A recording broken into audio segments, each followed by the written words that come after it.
Buenas noches, bienvenidos a Punto Económico. La noche de hoy vamos a hablar un poco sobre el tema de educación. Vamos a, en la primera parte del programa, hablar sobre esta modificación que se está haciendo sobre la ley universitaria, esta discusión del proyecto de ley en el Congreso, para ser precisos, en la Comisión de Educación, que ha causado cierta polémica entre varios integrantes de universidades a nivel nacional. Vamos a discutir sobre este tema con el señor Jaime Zárate. Él es presidente del Consejo de Evaluación, Acreditación y Certificación de la Calidad para la Educación Superior Universitaria. En la segunda parte del programa vamos a hablar sobre el TLC que ya entró en vigencia con Costa Rica el 1 de junio. Para eso hemos invitado a Guillermo Aznarán, él es decano del Colegio de Economistas de Lima. Vamos a hablar sobre qué posibilidades de negocio tienen los empresarios peruanos para poder aprovechar de una manera eficiente este TLC con Costa Rica.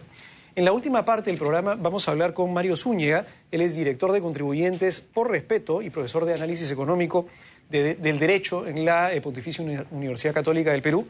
Y vamos a hablar sobre lo que se pretende hacer desde el INDECOPI al querer modificar este libro de reclamaciones, este famoso libro de reclamaciones que ya varios comercios en el país lo tienen, y vamos a hablar con él sobre si es que debería modificarse o no debería modificarse, o eventualmente debería ir desapareciendo este libro de reclamaciones. Así empezamos Punto Económico la noche de hoy, y vamos a la primera entrevista tan interesante con respecto al tema de la ley universitaria. Y ojo, porque esto definitivamente impacta a todos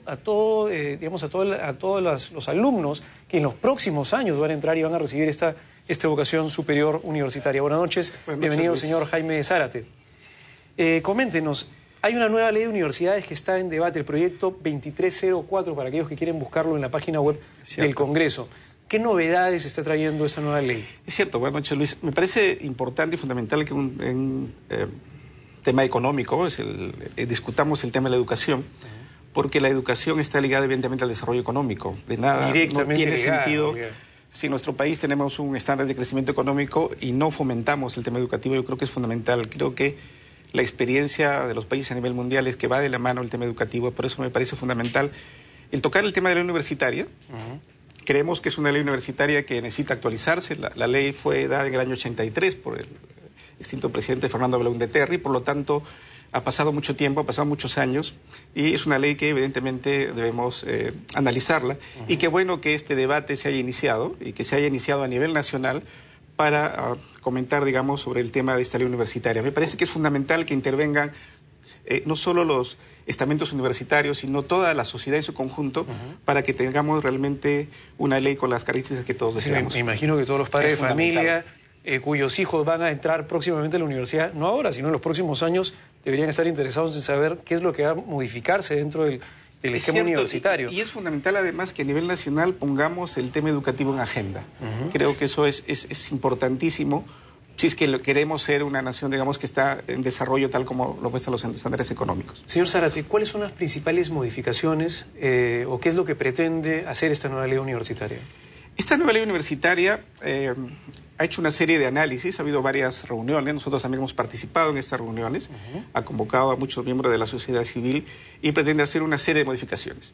¿Cuáles son las principales? Nosotros observamos algunos temas fundamentales en el que creemos que debe darse prioridad al tema de la acreditación. Como presidente del directorio del tema de acreditación, consideramos que esta ley debe privilegiar el tema de acreditación, y como conversamos al inicio, más allá de normas y leyes, está demostrado que la mejora educativa universitaria en la mayoría de países se ha dado a través del sistema de acreditación, en el que las universidades se autorregulan para mejorar y finalmente para tener excelentes beneficios en pro de la comunidad. ¿Qué es lo que la nueva ley incorpora en el segmento, digamos, en la carpeta de acreditación? Incorpora, menciona la acreditación. ¿La hace obligatoria? La hace obligatoria, es un tema fundamental, la hace obligatoria. La experiencia que tenemos nosotros y que igual conversamos es que la acreditación, la experiencia de regulación de la calidad necesariamente tiene que ser voluntaria. Es decir, por más estándares que nosotros coloquemos, y si lo hacemos de manera obligatoria, aparte todo esto tiene un efecto económico, necesitamos la visión de que sea voluntaria, porque la acreditación pasa por 3 etapas. La etapa de autoevaluación, evaluación externa y finalmente la acreditación. La etapa de autoevaluación es una autoevaluación interna en que las universidades tienen que mirarse a sí mismas y realmente tener la conciencia que desean cambiar académicamente. Tenemos la suerte que el 90% de las universidades, tenemos en el país 137 universidades, de las cuales 51 son públicas y 86 privadas, es decir, el mayor porcentaje, 63% son universidades privadas, que es un tema bien importante que debemos analizar. Están participando con el proceso de acreditación y han conformado sus comités de autoevaluación. Es por eso creo yo que esta ley debería darle, y en eso conversamos siempre, un peso fundamental al tema de acreditación. Creo que eso es Pero parte... a ver, mi pregunta directa, ¿es un error o no que la ley, tal cual está redactada el proyecto de ley, vuelva o haga obligatoria la acreditación? ¿Y eso qué impacto tendría si es que se volviera obligatoria? Nosotros nos hemos hecho esa pregunta y lo conversamos justamente el día de hoy. Nosotros consideramos que la acreditación debe ser voluntaria. Eso lo tenemos sumamente claro y nos remitimos a la experiencia de otros países. Lo que sí debe ocurrir es que debe darse estímulos a aquellas universidades que logran acreditación. Por ejemplo, uno de los estímulos que se está dando y que es muy importante es que aquellas universidades que están acreditadas participan en el hermoso proyecto de Beca 18, que es un proyecto fundamental e importante. Y también estamos trabajando, le comentaba, un proyecto con el Banco Mundial en el que a través de $40 millones, un proyecto que con EAOS y NEACE, se va a otorgar a las universidades para sus planes de mejora para que puedan acreditarse, porque pasamos también por el tema económico.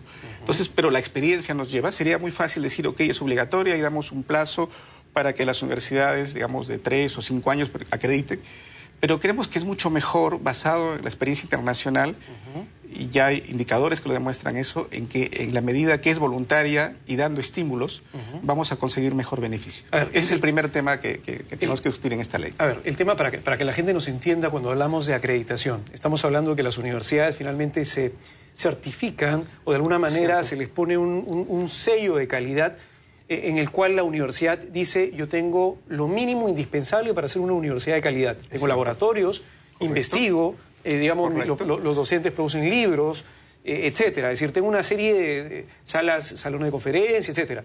Es cierto. Y dado que tengo todo eso, yo busco mi acreditación. Correcto. Si es que eso se volviera voluntario, si eso se volviera obligatorio bajo este nuevo proyecto de ley, eso implica, por ejemplo, que existiría el riesgo de que algunas universidades, por un tema económico o por un tema de repente de falta de una buena gestión, puedan quedarse fuera del esquema de acreditación y, por lo tanto, los alumnos potenciales de esa universidad en una zona, digamos, una zona X en el país, en cualquier zona del país, pudieran eventualmente, digamos, terminar sin una universidad a la cual ir. ¿Ese es un riesgo o no? Sí, eso es un riesgo, evidentemente. Y aparte, el tema de la acreditación es un proceso de mejora continua.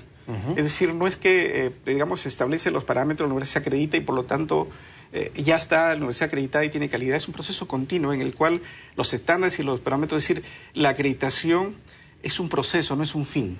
Y creo que eso es muy importante. Y hacerlo obligatoria implica, aparte del financiamiento, y ojo que tenemos 51 universidades públicas, entonces por lo tanto habría que financiar la acreditación de esas 51 universidades públicas, son del Estado, evidentemente. Entonces creemos mejor que si dejamos que las universidades se autorregulen. La experiencia de Estados Unidos es fundamental, es decir, siempre en los rankings siempre aparece Harvard, el Tecnológico de Massachusetts, como universidades importantes, son modelos a seguir porque hay un proceso de autorregulación. Estados Unidos tiene mucha experiencia en el tema de acreditación, tiene más de... Entonces, pero hay una gran diferencia, y eso tiene que ver con un tema básico en los mercados, que tiene que ver con la información. Es cierto. ¿Por qué? La gente en Estados Unidos, cuando, digamos, existe... todo el mundo quiere estudiar, no sé, pues Derecho, Economía en Harvard, o Yale, o el MIT... digamos, existen rankings. Toda la gente que sale quinto y secundaria lo que hace es agarra sus libros y define los rankings que hay y cuáles son las mejores universidades en cada una de las especialidades y qué cosas tienen, qué tipo de egresados están saliendo, en dónde están saliendo a trabajar los egresados, cuánto gana un egresado en promedio. ¿Esa información existe en el Perú? No, no le existe. Entonces, deberíamos comenzar por ahí. Es cierto, justamente parte del proyecto que estamos trabajando con el Banco Mundial consiste en un observatorio estudiantil que permitiría, un observatorio universitario, en que toda la comunidad, toda la sociedad civil se informe, digamos, respecto al número de alumnos, número de docentes, el grado de los docentes, formación laboral, dónde trabajan los alumnos, cuál es su experiencia, cuántos años tiene esa universidad, para que la decisión, mire, nosotros para comprar cualquier producto o servicio tenemos información. Lamentablemente no contamos con esa información para algo vital, que es el tomar la educación. Que le va a impactar a la persona y va a durante toda su vida. por toda su vida, para tomar realmente la decisión que sea correcta, para que, digamos, nuestros hijos puedan estudiar y realmente tener éxito, digamos, profesional. Creo que eso es fundamental. Nosotros, en el proyecto con el Banco Mundial, estamos trabajando. Ya se aprobó el crédito, lo debemos estar firmando el próximo mes, y en el que vamos a trabajar, digamos, en este proceso, y que creo yo en 6 meses, 1 año máximo, tenemos el proyecto listo para poder informar y que sea abierta la información para que tengamos una radiografía completa de las universidades, tanto nacionales como privadas, para que la decisión sea la correcta. Creo que eso es fundamental.